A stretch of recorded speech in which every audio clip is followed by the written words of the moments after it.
Okay, so today we're going deep on Bulletproof Abs 2.pdf Yeah. by Pavel Tsatsouline. Oh, yeah, this one's a classic. It is. Yeah. And, it's not just about getting a six-pack. It's more about, like, really understanding how your abs work, Mhm. how to train them safely, effectively, and, like, how a strong midsection can really boost your athletic performance. Right, like it's functional strength. Exactly. And you shared this with us, and we've got the book excerpts ready to go, testimonials, all that good But yeah, stuff. that's the detail. So yeah, our mission is to like cut through all the noise and give you the clear, concise information you need on building a bulletproof core. Yeah, skip the fluff, just the facts. Exactly. So like forget everything you think you know about, endless crunches and ab gadgets. Oh, yeah, it's infomercial things. Yeah, this deep dive might totally change how you think about ab training. I think so, for sure. Okay, to start things off, Mhm. did you know that some like elite world-class athletes couldn't even do like 5 crunches? That's surprising. It is, right? So let's figure out why that is. So, Pavel Tsatsouline, this guy is interesting right off the bat. Like, former Soviet Special Forces conditioning coach, author, respected expert in strength and flexibility. Yeah, he's got the credentials. Right. And like even James J. Lorimer from Schwarzenegger Lorimer Productions, he talked about the depth of knowledge in Pavel's seminars. Wow. And Marty Gallagher from the Washington Post called his ab Pavelizer the rage among the iron elite.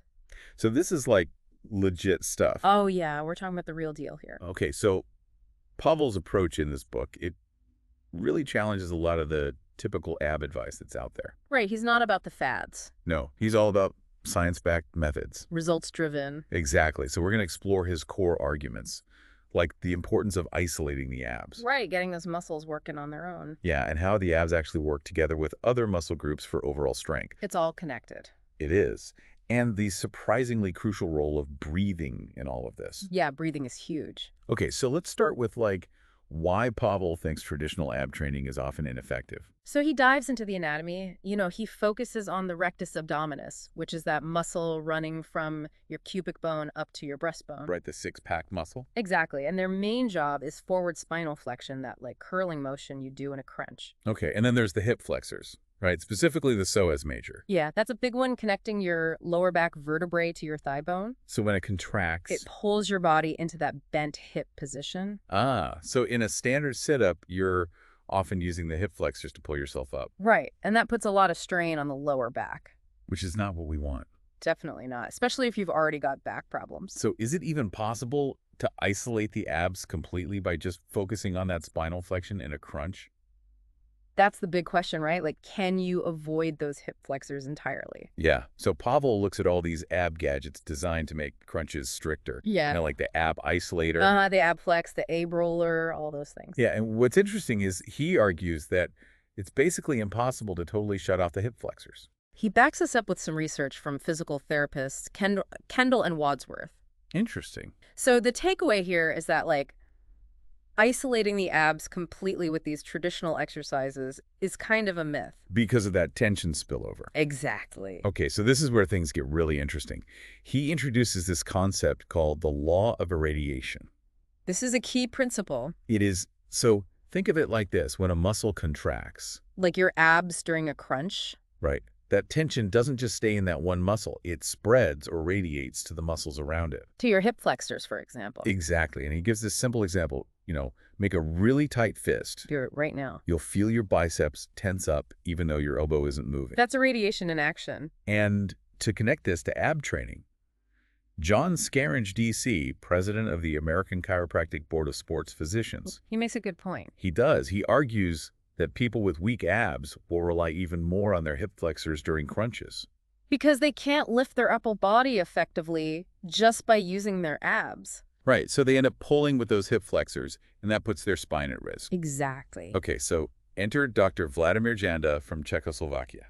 Now, this guy was ahead of his time. He was a consultant for the World Health Organization, leading expert on back issues and muscle function. Yeah, he really understood how the body works. And he came up with this idea for a sit-up variation that specifically targets this hip flexor problem. It's called the Janda Situp. Right, and it's based on this principle called the law of reciprocal inhibition. Which sounds complicated, but it's actually pretty simple.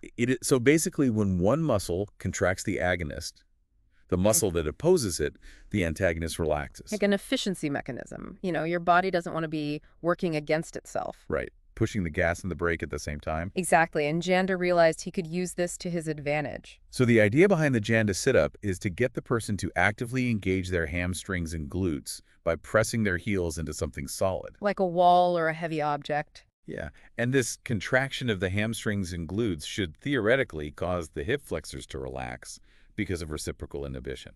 So now the abs can do more of the work during the sit-up. Right, less strain on the lower back, more targeted activation of the abs. Makes sense. But Pavel points out that the traditional Janda Situp, especially when you're doing it without any assistance, Like on your own? yeah, it has some drawbacks. It's tough. There's a tendency to push against the wall with your whole leg instead of pulling down with your heels. And if you do that, the contraction of your quads can still activate those hip flexors. Because of that law of irradiation. So you're back to square one, Exactly. defeating the purpose of the whole thing. Right. So this is where Pavel's invention, the ab pavelizer, comes in. This thing is ingenious. It allows you to perform a more reliable Janda Situp without needing someone to hold your feet. So you can do it on your own. Exactly. So how does it work? So you basically wedge this device under a door, Okay. and then you lie on the floor like you would for crunches. Uh-huh. And you put your calves on these roller pads that are part of the device. Gotcha. And he even advises against wearing slippery pants like nylon because your calves might slide off. Good tip. So your knees are bent at a 90-degree angle, and those pads are hitting like halfway between your ankles and your knees. Okay, makes sense. And for beginners, he recommends focusing on the negative-only part of the exercise. So you're starting from the top. Exactly. Yeah. So you're in that seated position, knees at 90, calves on the pads, feet flat on the floor. And then?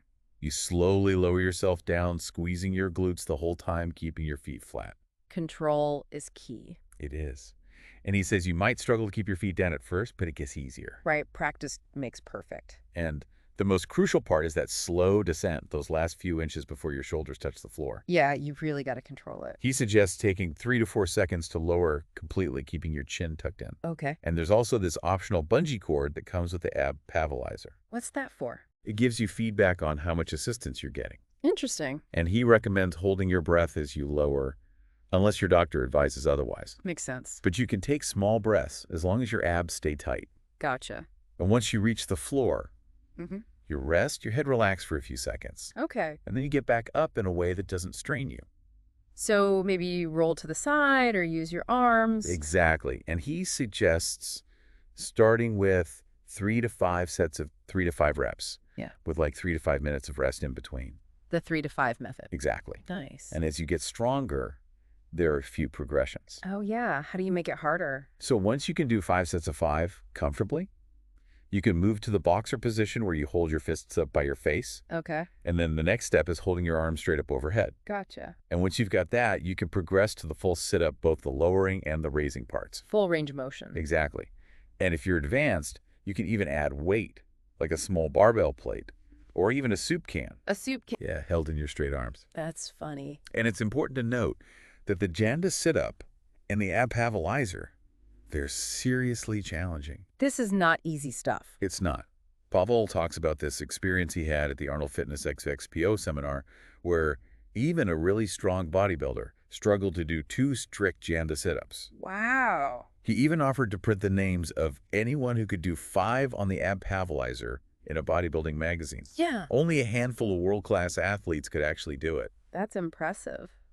It is. So it really shows you how intensely this exercise isolates the abs. It does. And Joseph Horrigan, D.C., from the Soft Tissue Center in Los Angeles, he considered just 2 or 3 Janda sit-ups to be good. That's all you need. Right.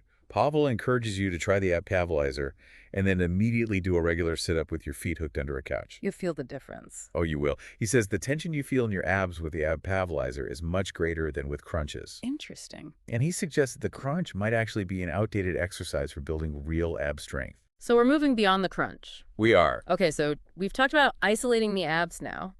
Let's talk about integration, making your abs work with the rest of your body. Yeah, because having a strong core is about more than just having defined abs. Exactly. It's about functional strength. Right. And Pavel starts by making this point that just because someone has big muscles doesn't mean they're actually strong. It's about how you use those muscles. It is. And he quotes Professor Vladimir Zatsiorsky on the importance of intermuscular coordination.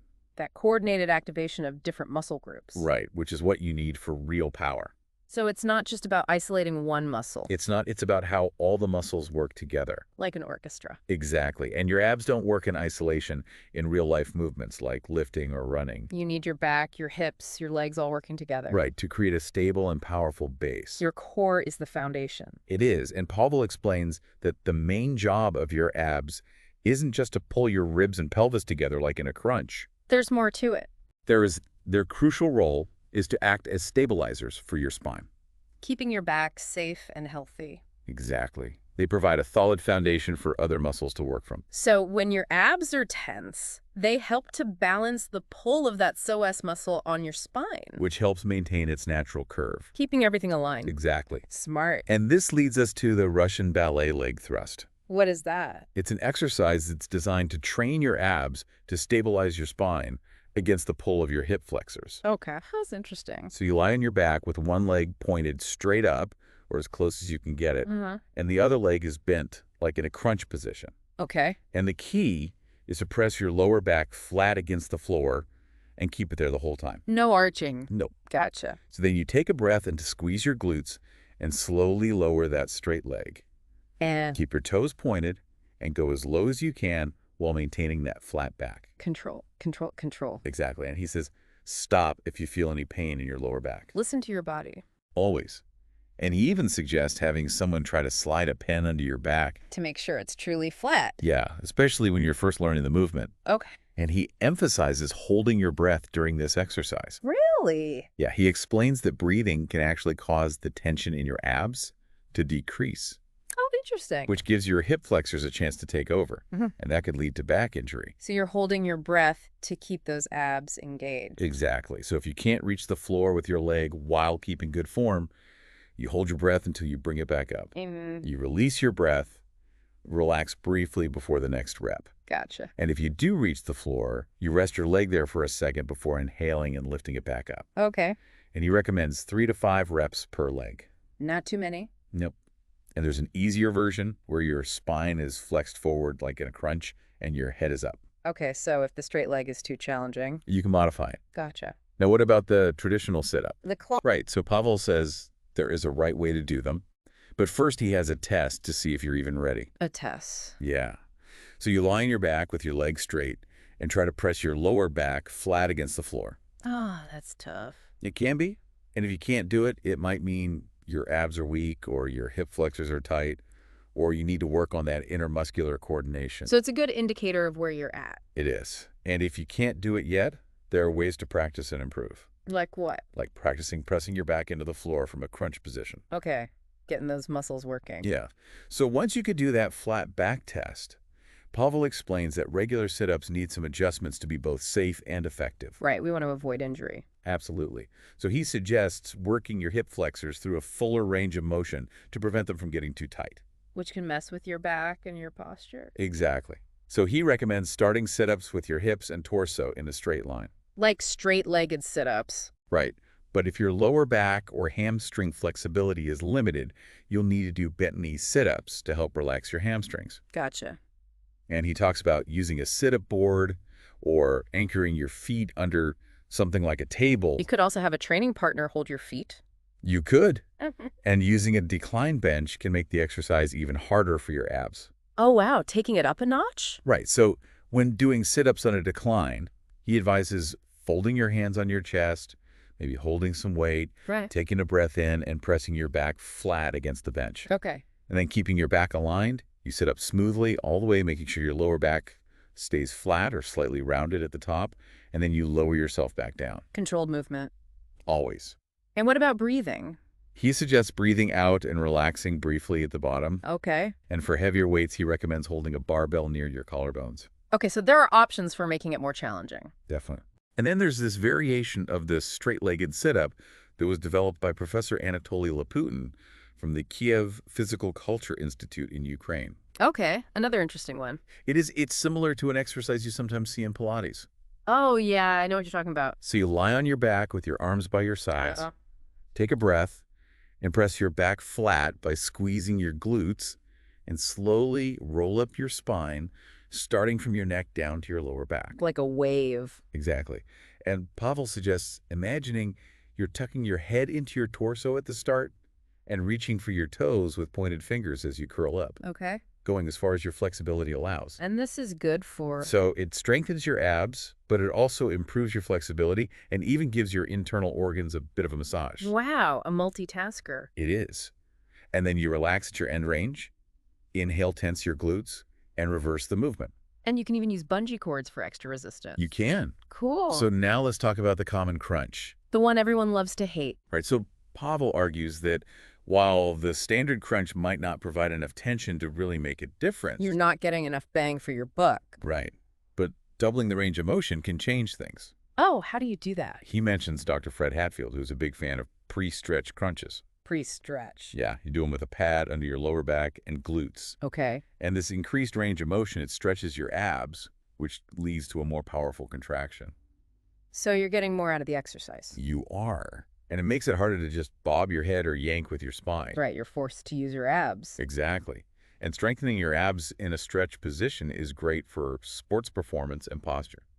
So there are benefits beyond just building strength. Absolutely. But Pavel emphasizes that the stretch crunch is not for beginners. Okay. If your abs are weak, you'll probably end up pulling on your spine with your hip flexors, even more than in a regular crunch. So you need a certain level of strength before attempting this. Right. And he recommends using a Swiss ball as the best tool for stretch crunches. A Swiss ball, okay. Yeah, its rounded shape follows the curve of your back. Yeah. And it creates more space between your vertebrae. Interesting. So you sit on the ball slightly lower than the top. Yeah. So your lower back hits the highest point when you lie back with your feet planted wider than your shoulders. Okay. And you could hook your feet under something or have a partner hold them, especially if you're using extra weight. Gotcha. So you fold your hands on your chest or hold a weight, take a breath in, and wrap yourself around the ball, trying to make your spine feel longer. Okay. And he cautions against any discomfort in your lower back and stresses keeping your whole midsection tight and your movements controlled to stay on the ball. Right, don't want to fall off. Exactly. And interestingly, he points out that the instability of the Swiss ball crunch works your obliques more than other types of sit-ups or crunches. Oh, that's a bonus. It is. And he even suggests trying it with your feet closer together for an even more intense oblique workout. So you can really target those love handle muscles. Exactly. Okay, now for something a little more intense. Oh, yeah. What about the wheel jackknife push-ups? So these are brutal. I've heard stories. Pavel even says that someone once wished him a special place in hell for this exercise. Ooh. Yeah, they're tough, but effective. So you need that evil wheel, as he calls it. You do, which is pretty inexpensive piece of equipment. That's good. It is. Okay, so how do you do these? You start on your knees with the wheel in your hands. Okay. Inhale round your back as much as you can and tuck your butt and chin in there, keeping your hips straight up and down. Okay. And he stresses not letting your butt stick out or your back arch at any point.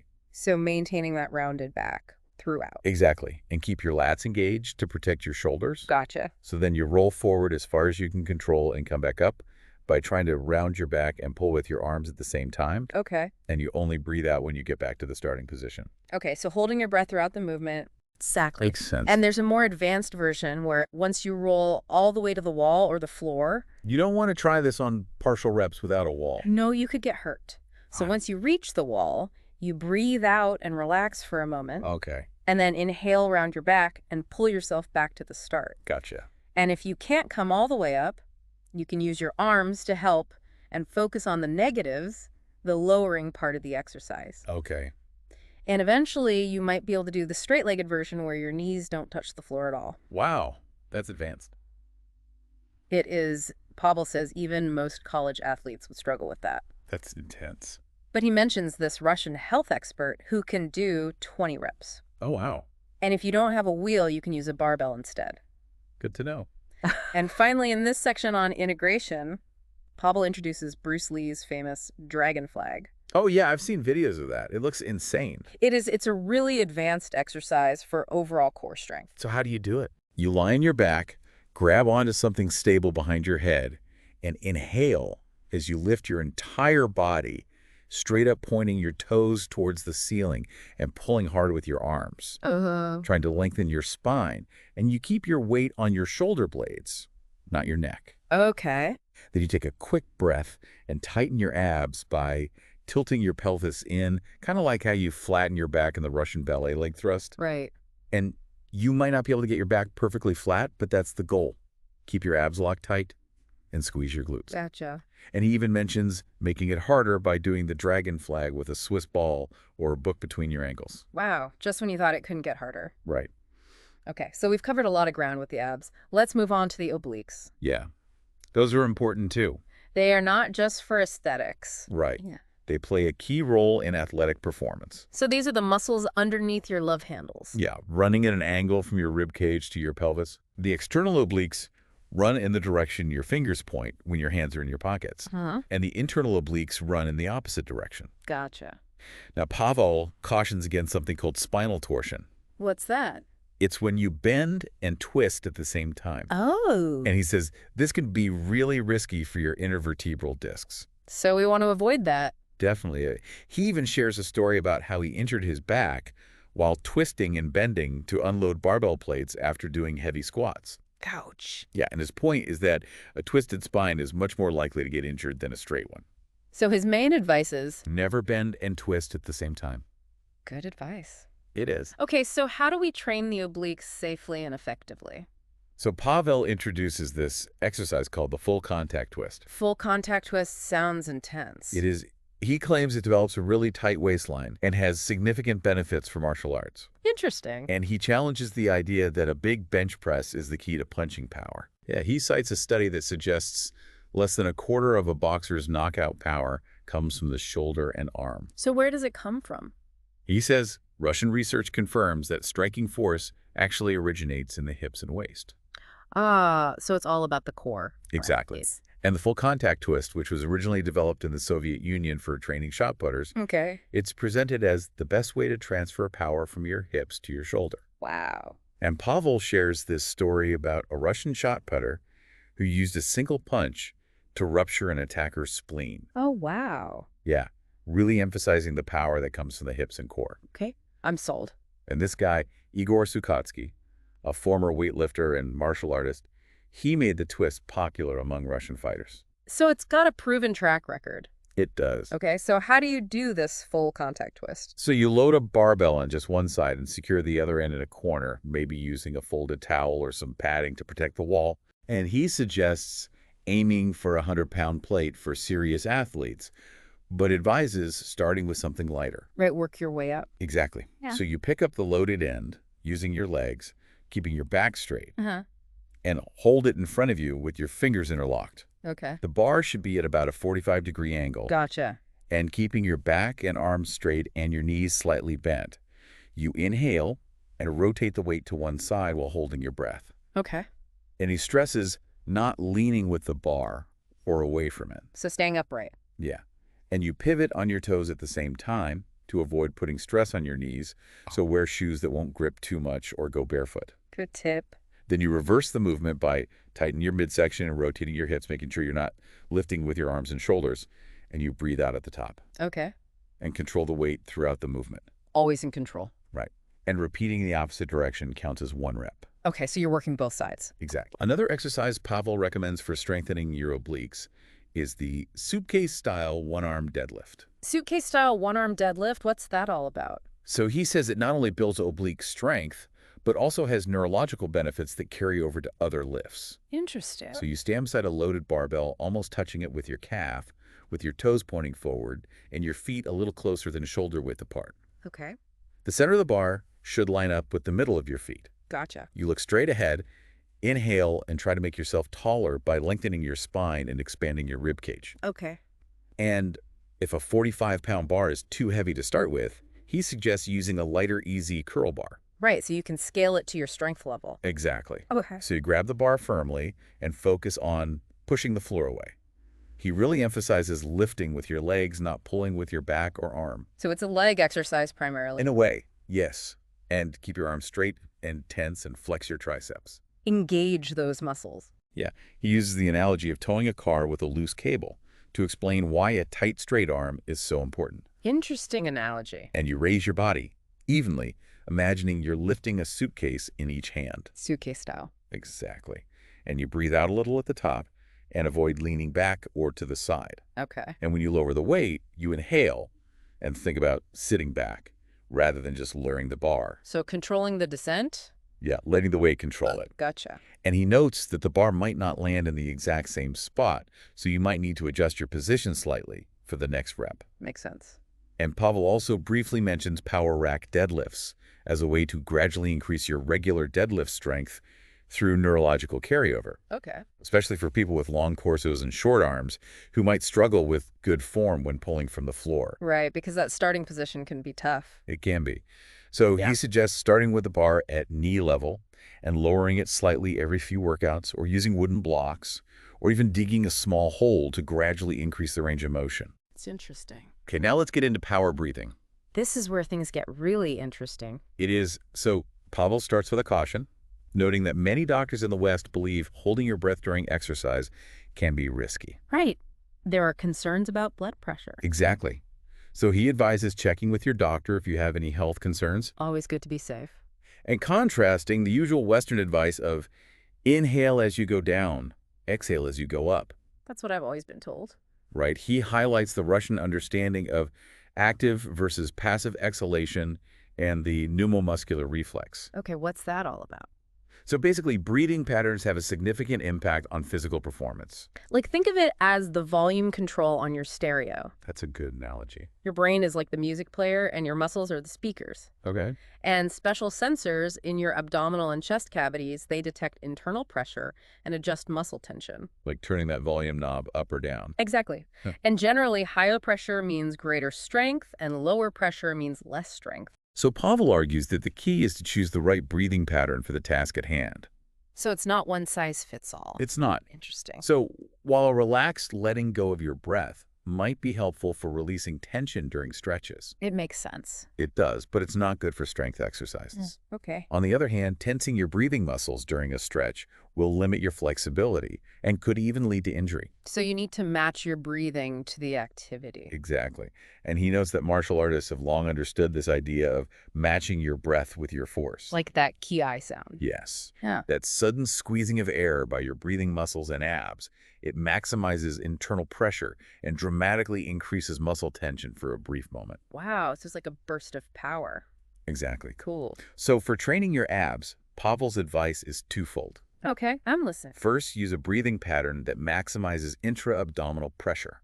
So you could groan, yell, hiss, or simply hold your breath? Right. And second, maintain this high pressure until you finish the repetition. Don't breathe out too early. No, you'll lose tightness and strength. Gotcha. And while a quick ki might work for a punch, strength exercises take longer. You can't just ki your way through a heavy bench press. No, you can't. Makes sense. Okay, so let's